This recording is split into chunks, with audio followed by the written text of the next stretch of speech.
Thank you all for having me. I want to especially thank Captain Joe for inviting me. This has been an honor, an absolute honor.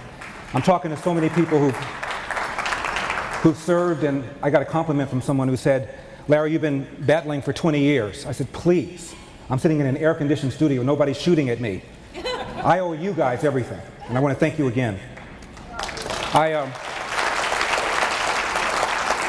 I got into radio quite by accident because I was living and working at the time in Ohio, and I was practicing law first, and then I started a small business, and I began doing what I really wanted to do, which was to be a writer about political events. So I started writing op-ed pieces, and every now and then one would get published in a newspaper. So one was published in the Cleveland Plain Dealer, and I talked about the size of government, that in 1900, government at all three levels, federal, state, and local, took about 10% of our money, maybe a little bit less.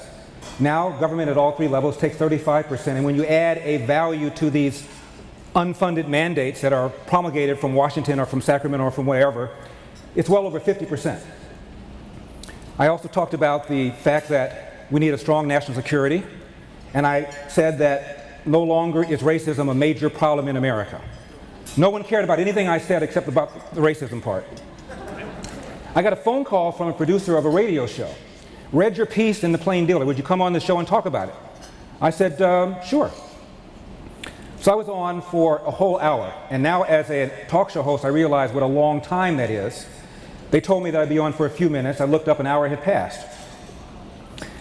And Cleveland is about 50% black. So I was called a series of names, and because of that, I kept a running list. I still keep a running list of names I've been called. And they were Uncle Tom, foot-shuffling Uncle Tom, boot-licking, foot-shuffling Uncle Tom, Oreo as in brown on the outside, white on the inside, coconut, same concept, the Antichrist, N-word swine, and then I was called a name that no black person wants to hear from another black person. This label is designed to slander, to smear, and to hurt. I was called Republican. A man can only take so much. So after that hour, I got a phone call from the producer of the show. He said, my boss heard you. We're going to have my host going on vacation next week, and we'd like you to sit in for him. I said, you kidding me? And I said, why? And he said, you were funny, you took controversial positions, you defended them effectively without losing your temper. Would you sit in for this guy? Furthermore, after sitting in for him, I want you to consider the career of talk radio. I think you're that good. I said, get out of here. I said, no, thank you. He said, why? I said, I don't know that much about talk radio. I never really listened to it, but what little I know about it, it seems like a bunch of people yelling at other people, and I'd rather have a conversation with my little brother Dennis than do that. He said, I would encourage you to take this seriously. Are you married? At the time I was. He said, go home to your wife, ask her about the opportunity. I think you're going to change your mind. I said, I doubt it. I went home to my then wife, Cindy, and I told her about the opportunity. She said, what do you think? I said, I don't know that much about talk radio, but what little I know about it, it seems shallow, glib, and stupid. She said, it is. You'd be good at it. Which gives you an idea what happened to that marriage. Ladies and gentlemen, we have a country to save. We were talking about President Obama's foreign policy, and a lot of people feel that he doesn't have a foreign policy. Let me defend him for a moment. He does have a foreign policy, and it is this. The war on terror is over because I said it is. Now go tell the enemy.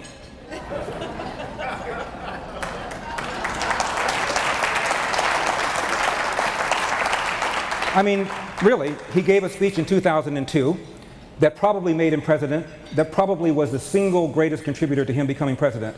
The 2002 speech he gave when he was still a state senator, and he opposed the war in Iraq. He called the war a dumb war. Furthermore, he said it was waged basically because George W. Bush and Paul Wolfowitz wanted to take our minds off of what a lousy job he was doing in running the economy, and that's the only reason we were there. He felt that we had no national security interest. Now, I want to remind you of these dark old days after 9/11. Whether or not you supported the war in Iraq, here's what we're facing. According to Gallup, 90% of America thought we were going to get hit again within 6 months to a year. 90%. Remember, we're still at war against Saddam Hussein. George W. Bush looks around and says, what can I do to make sure we never have another 9/11? What's the most likely scenario? We have a guy against whom we are still at war, whom we assumed had stockpiles of chemical and biological weapons. Let me go back over that. We have 16 intelligence agencies. All 16 said at the highest level of certainty, there's no 100% certain, at the highest level of certainty, all 16 agencies said he had stockpiles of chemical and biological weapons. The only dispute was how far away he was from acquiring a nuke. He was shooting at the British and American planes patrolling the southern and northern no-fly zones. He was stealing from the Oil for Food program. He was sending $25,000 to families of homicide bombers in Israel. He had tried to assassinate President George Herbert Walker Bush, and we know he had chemical weapons because he used them on the Kurds and on the Iranians. And still, Senator Obama called it a dumb war, felt we had no national security interest there. Okay? So he runs in 2008 to end wars. He did. Get us out of the Iraq War, stood there with Maliki on December of 2011 and pronounced Iraq safe and free and sovereign and secure. He ran in 2012 bragging about the fact that he'd gotten us out of the war. And America reelected him on that promise. Now, two journalists who go over to that part of the world covering a war that Obama called a dumb war from which we've already withdrawn several years earlier, and they lost their heads, and you want me to go to war, says Obama? Are you smoking something? That's what he's thinking, because he doesn't get the threat. He never did. He thought George W. Bush stuck a fork in the eye of a bear, and if we take out the fork, they won't hate us anymore. He said that no one had suffered more than the Palestinians. He accused George W. Bush of being ignorant, of not understanding the subtleties of that part of the world. I have lived in Indonesia, said Obama. I pronounce Pakistan, Pakistan, the way it's supposed to be pronounced.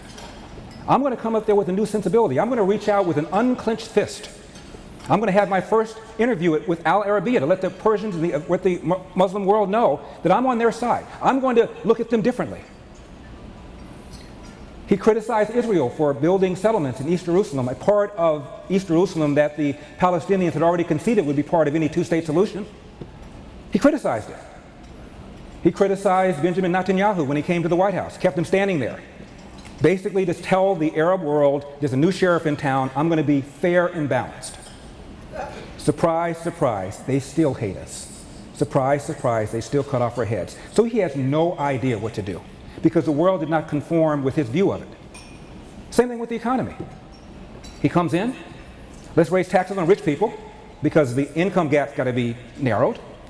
Let's impose a brand new entitlement known as Obamacare. Let's drop $1 trillion in stimulus. Let's do some Mickey Mouse Dodd-Frank thing that simply makes Wall Street more regulatory burdened. And let's do something called cars for clockers or cash for clockers or whatever the hell it is. Let's add $7 trillion of brand new debt, and we're going to produce an economy that is the worst performing recovery we've had since the Second World War. He has no idea what to do because the world did not conform with his view. My last book was about my father. It's called Dear Father, Dear Son. My dad and I did not get along very well when we were growing up. My father and I had a fight when I was 15 years old, and we did not have a meaningful conversation for almost 10 years. I was living and working in Ohio, as I mentioned, and I began to feel kind of, I don't know what the word for it is, anxious or so about my relationship with my dad. My father was out here in LA, so I called my secretary, canceled all my appointments, and I flew to LA, and I walked into the little restaurant that my dad was running. And we hadn't had a meaningful conversation, as I mentioned, in 10 years.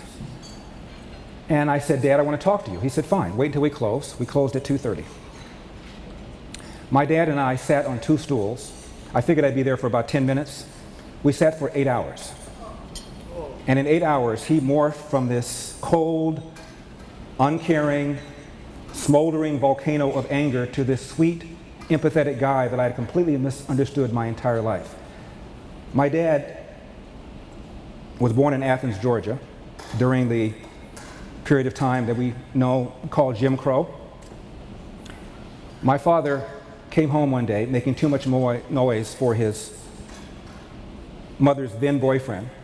The boyfriend and my dad have a fight. My grandmother sides with the boyfriend and throws my father out of the house at the age of 13, never to return. You're talking about a black boy, Jim Crow South, during the Great Depression. My father went around the neighborhood trying to find some sort of job, and ultimately somebody hired him to do some yard work, and then he became a cook. And my dad was always trying to improve himself. So he gets a job as a Pullman porter. At the time, they were the largest private employer of blacks in the country. So my dad traveled all around the world, something very unusual for a black person from the South, and came to California one time on a stop. It was so bright and sunny, and people seemed to be much more friendly out here. So my dad made a mental note that maybe someday he would relocate to Los Angeles. Well, World War II breaks out. My dad joined the Marines. I asked my dad why. He said, "Marines go where the action is, and I love the uniforms." So my father was stationed on Guam. He was one of the 20,000 Montford Point Marines. These were the, thank you. These were the equivalent of the Tuskegee Airmen, except they were in the Marines. 20,000 of them. They served at Montford Point, right next to Camp Lejeune, from 1942 to 1949. And my dad and the other Montford Pointers received a Congressional Gold Medal a few years ago. My dad received his posthumously at a military base here in California. So my dad gets out, and he tries to get a job as a cook. That's what he did in the service. He goes back to Chattanooga, where he and my mom, whom he just married, lived. He goes around from restaurant to restaurant to get a job, and they tell him, "I'm sorry, we don't hire any N-words." My father was furious, felt that he had served his country, deserved better treatment. "I'm going to California, where I know that I'll be treated better." He comes out to California. He walks around for 2 or 3 days to try and get a job as a cook. Nobody will hire him. In California, they don't say, "We don't hire N-words." They're a little more subtle. They say, "You have no references." My dad said, "But I've cooked. You have no references." My dad goes to an unemployment office. He sits there and sits there for a day and a half. Lady calls him up and she says, "I have a job for you, sir. Don't know whether or not you want to take it." My dad said, "I'm sure I'll take it. What is it?" She says, "The job at Nabisco cleaning toilets." My dad said, "Of course I'll do it." He took that job for 10 years, took a second full-time job as a janitor, cleaning toilets, cooked for a family on the weekends, and went to night school 2 or 3 nights a week to get his GED. I never saw a human being work that hard. He probably averaged maybe 2.5, 3, 4 hours asleep. That's why he was so grouchy all the time. That's why he was always so short-tempered. I didn't appreciate that until we had this conversation. And my dad then starts a small cafe in his late 40s, which he runs until his 80s, purchases 3 or 4 pieces of property, retires very comfortably. And my dad always told my brothers and me, hard work wins. You get out of life what you put into it, and before you start bitching and moaning and whining about what somebody's done to you, look in the mirror and say to yourself, what could I have done to have changed the outcome? And finally he said, no matter how hard you work, son, no matter how good you are, bad things are going to happen. How you deal with those bad things will tell your mother and me whether or not we raised a man. And I would always say, not too much pressure, Dad.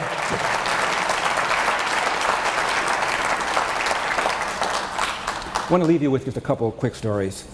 I mentioned my dad. My mom was also a very tough, smart person.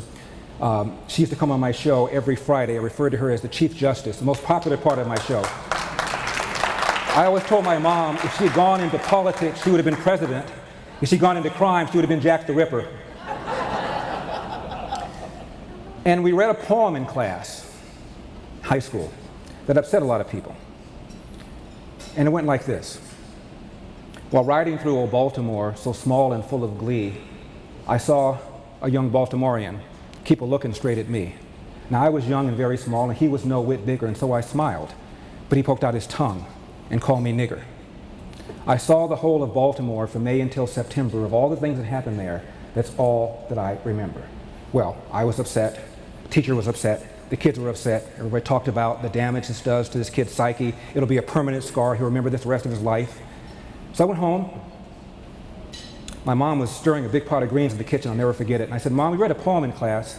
I want to get your reaction to the poem. She said, sure. I said, it goes like this. While riding through old Baltimore, so small and full of glee, I saw a young Baltimorean keep a looking straight at me. Now I was young and very small, and he was no whit bigger. And so I smiled. But he poked out his tongue and called me nigger. I saw the whole of Baltimore from May until September. Of all the things that happened there, that's all that I remember. My mom took the spoon out of the pot, wrapped it on the side, and she said, Larry, it's too bad he allowed something so trivial to spoil his vacation. Now tell your brother to come in for dinner. And finally, it's hard for me to be upset about very many things given what my dad went through and given how great I think this country is and how many wonderful things have happened to me. I'm at a gas station a little while ago, and a car pulls up, a 1968 Dodge Polara with a busted muffler, making all sorts of noise, belching smoke out of the exhaust. Two guys get out with pasty skin. They got tattoos all over themselves. They look kind of like skinheads. I can tell they're father and son because they kind of look alike. They're sharing like 8 teeth between the two of them. I don't mean to be demeaning. I'm just describing it. They get $5 a regular. And I'm standing there with my Zillioni designer suit. I got a car from one of my sponsors, credit card with a substantial limit on it, filled my car up with regular, with premium, and those guys are rumbling away, and I said to myself, just think, those two dudes owe me reparations. Is this a great country or what? Ladies and gentlemen, thank you for having me. May God bless you, and may God continue to bless this great country of ours.